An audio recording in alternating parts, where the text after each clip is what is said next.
പ്രേക്ഷകർ ആകാംക്ഷയോടെയും അല്ലാതെയും കാത്തിരിക്കുന്ന ഭയം ഭക്തി ബഹുമാനം ഇന്ന് തിയേറ്ററുകളിലെത്തുകയാണ്. ചിത്രത്തിന്റെ ഫൈനൽ പ്രീസെയിൽ കളക്ഷൻ റിപ്പോർട്ടുകൾ പ്രകാരം മമ്മൂക്കയുടെ കളങ്കാവലിന്റെ ഫൈനൽ പ്രീസെയിൽ കളക്ഷൻ മറികടക്കാൻ സാധിച്ചിട്ടില്ലെന്നാണ് റിപ്പോർട്ടുകൾ പുറത്തുവരുന്നത്. ഭയം ഭക്തി ബഹുമാനത്തിന്റെ ഫൈനൽ പ്രീസെയിൽ കളക്ഷൻ പ്രകാരം കേരള ബോക്സ് ഓഫീസിൽ 4,30,00,000 രൂപയും, റെസ്റ്റ് ഓഫ് ഇന്ത്യൻ ബോക്സ് ഓഫീസിൽ 24 ലക്ഷം രൂപയും, ഓവർസീസ് ബോക്സ് ഓഫീസിൽ 58 ലക്ഷം രൂപയുമാണ് ചിത്രം സ്വന്തമാക്കിയിരിക്കുന്നത്. ഇതേസമയം മമ്മൂക്കയുടെ കളങ്കാവലിന്റെ ഫൈനൽ പ്രീസെയിൽ ആഗോള കളക്ഷൻ വന്നത് 5,48,00,000 രൂപയായിരുന്നു. ഭയം ഭക്തി ബഹുമാനത്തിന്റെ ആഗോള കളക്ഷനിൽ ഇടിവ് വരാൻ കാരണം ഓവർസീസിലെ ഷോ ക്യാൻസൽ ആയതുകൊണ്ട് തന്നെയാണ്. ആദ്യ ദിവസത്തെ ഷോകൾ പലതും ക്യാൻസൽ ആയെന്നാണ് റിപ്പോർട്ടുകൾ പുറത്തു വരുന്നത്. ഓവർസീസ് ബോക്സ് ഓഫീസിൽ ചിത്രത്തിന്റെ ഷോ ക്യാൻസൽ ആകാനുള്ള കാരണം കണ്ടന്റ് ഡിലേ എന്നാണ് റിപ്പോർട്ടുകൾ പുറത്തു വരുന്നത്. കൂടാതെ റെസ്റ്റ് ഓഫ് ഇന്ത്യയിൽ മികച്ചൊരു റിലീസ് ചിത്രത്തിനില്ല.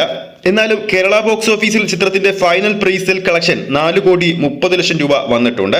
ഈ വർഷത്തെ ഏറ്റവും മികച്ച അല്ലെങ്കിൽ ഏറ്റവും ഉയർന്ന കേരള പ്രീസെയിൽ നേടിയ ചിത്രം ലാലേട്ടന്റെ എമ്പുരാൻ തന്നെയാണ്. രണ്ടാം സ്ഥാനത്ത് മമ്മൂക്കയുടെ കളങ്കാവലാണ് ഈ കൊല്ലമുള്ളത്. മൂന്നാം സ്ഥാനത്താണ് ഇപ്പോൾ ഭയം ഭക്തി ബഹുമാനമുള്ളത്. ഇന്ന് രാവിലെ 8 മണിയോടെയാണ് ഭയം ഭക്തി ബഹുമാനത്തിന്റെ ആദ്യ ഷോ കേരളത്തിലടക്കം ആരംഭിക്കുന്നത്. 2 മണിക്കൂറും 32 മിനിറ്റുമാണ് ചിത്രത്തിന്റെ ദൈർഘ്യം വരുന്നത്. ബുക്കിംഗ് ആരംഭിച്ച ആദ്യ ദിവസം ബുക്ക് മൈ ഷോയിലൂടെ 1,00,000-ന് മുകളിലുള്ള ടിക്കറ്റുകളും ഇന്നലെ മാത്രം 85,000-ന് മുകളിലുള്ള ടിക്കറ്റുകളുമാണ് ചിത്രത്തിന്റെ പേരിൽ വിറ്റഴിച്ചത്. ആഗോള പ്രീസെയിലിൽ 2025-ൽ കളങ്കാവലിന്റെ ഫൈനൽ പ്രീസെയിൽ മറികടക്കാൻ സാധിക്കാത്തത് കൊണ്ട് തന്നെ ഈ കൊല്ലത്തെ ഏറ്റവും ഉയർന്ന രണ്ടാമത്തെ പ്രീസെയിൽ കളങ്കാവലിൻ്റെതാണ്.